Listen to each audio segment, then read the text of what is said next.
कभी कभी ऐसा लगता है कि कोई दूसरा इंसान हमारे साथ रहता है। हम तो समझदारी और तर्क से काम करना चाहते हैं, लेकिन अचानक वो हमें किसी भी पल में किसी भी तरह से काबू कर लेता है। ये बात कही थी महान रूसी उपन्यासकार फ्योडोर दोस्तोयेव्स्की ने। और यही सवाल है ना, कि क्या कभी ऐसा महसूस होता है कि हमारे दिमाग में कोई और भी है, कोई आवेगी, कोई इम्पल्सिव अजनबी। यही सवाल इस पूरी बातचीत की नींव है। हमारे अंदर मौजूद इन दो किरदारों के बीच की कभी ना खत्म होने वाली लड़ाई की कहानी। देखिए, एक तरफ है हमारा लॉजिकल समझदार सेल्फ, जो एकदम सोच समझकर डिसिप्लिन में रहकर प्लान बनाता है। और फिर दूसरी तरफ है हमारा इमोशनल सेल्फ, जो जोश में आकर काम करता है, हर चीज को बहुत गहराई से महसूस करता है और अक्सर हमारी ही अच्छी भली योजनाओं पर पानी फिर देता है। ये एक ऐसी जंग है जो हम सबके अंदर हर रोज चलती है।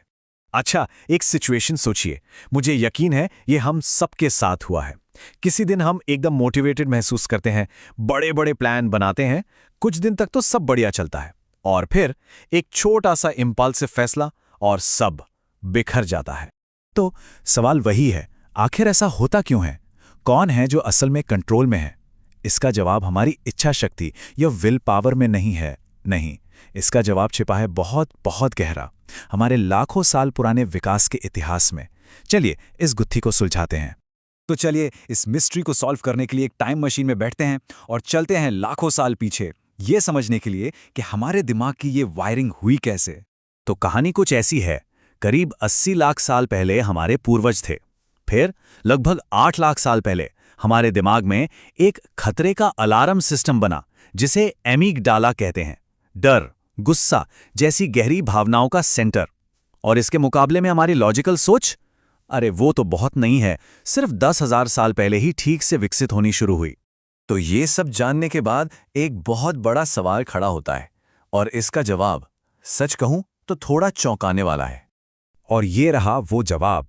ये तस्वीर सब कुछ साफ कर देती है।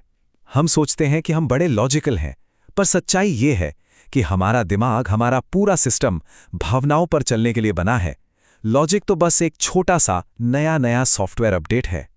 अगर इसे नंबरों में देखें तो दिमाग घूम जाएगा। 99.88%।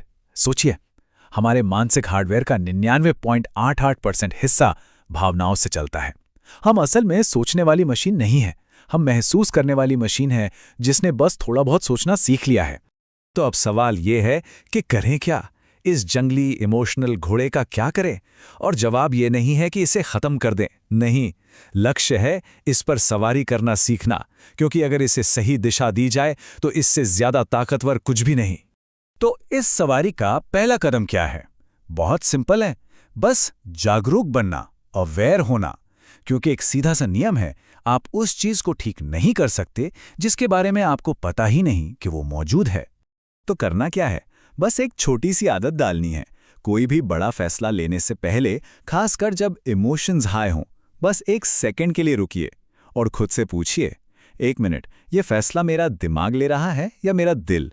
ये लॉजिक है या इमोशन? ओके, तो पहला स्टेप हुआ अवेयरनेस। अब चलते हैं थोड़ा और गहराई में। स्टेप 2, अपने ट्रिगर्स को पहचानिए। मतलब वो कौन सी बातें हैं, कौन से लोग हैं, कौन सी सिचुएशंस हैं जो हमारे अंदर का वो इमोशनल बटन दबा देती हैं। रिसर्च बताती है कि मोटे तौर पर ये 5 तरह के ट्रिगर होते हैं। पहला, बचपन की कोई पुरानी चोट या बात।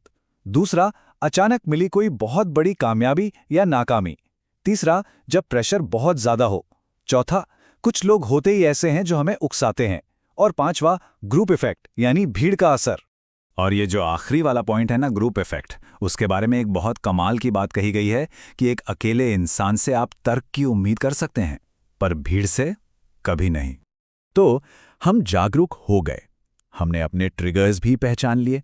अब आता है फाइनल और सबसे जरूरी स्टेप, और वो है बैलेंस बनाना, संतुलन।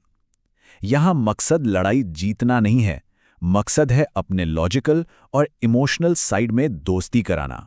देखिए, असली पावर तब आती है जब एक इमोशनल क्यों को एक लॉजिकल कैसे के साथ मिला दिया जाता है। सोचिए, दुनिया में जितने भी बड़े काम हुए हैं, उनके पीछे एक बहुत गहरा जज्बा था, एक क्यों था, लेकिन उसे हकीकत में बदलने के लिए एक सॉलिड लॉजिकल प्लान, एक कैसे भी था। बिना इमोशनल क्यों के कोई भी प्लान दिशाहीन है, और बिना लॉजिकल कैसे के कोई भी सपना बस एक सपना ही रह जाएगा। तो चलिए फटाफट से रिकैप करते हैं। अपने इमोशनल सेल्फ को मास्टर करने का ये रहा 3 स्टेप का फ्रेमवर्क। पहला, सेल्फ अवेयर बनिए। दूसरा, अपने ट्रिगर्स को पहचानिए। और तीसरा, लॉजिक और इमोशन के बीच सही बैलेंस बनाइए।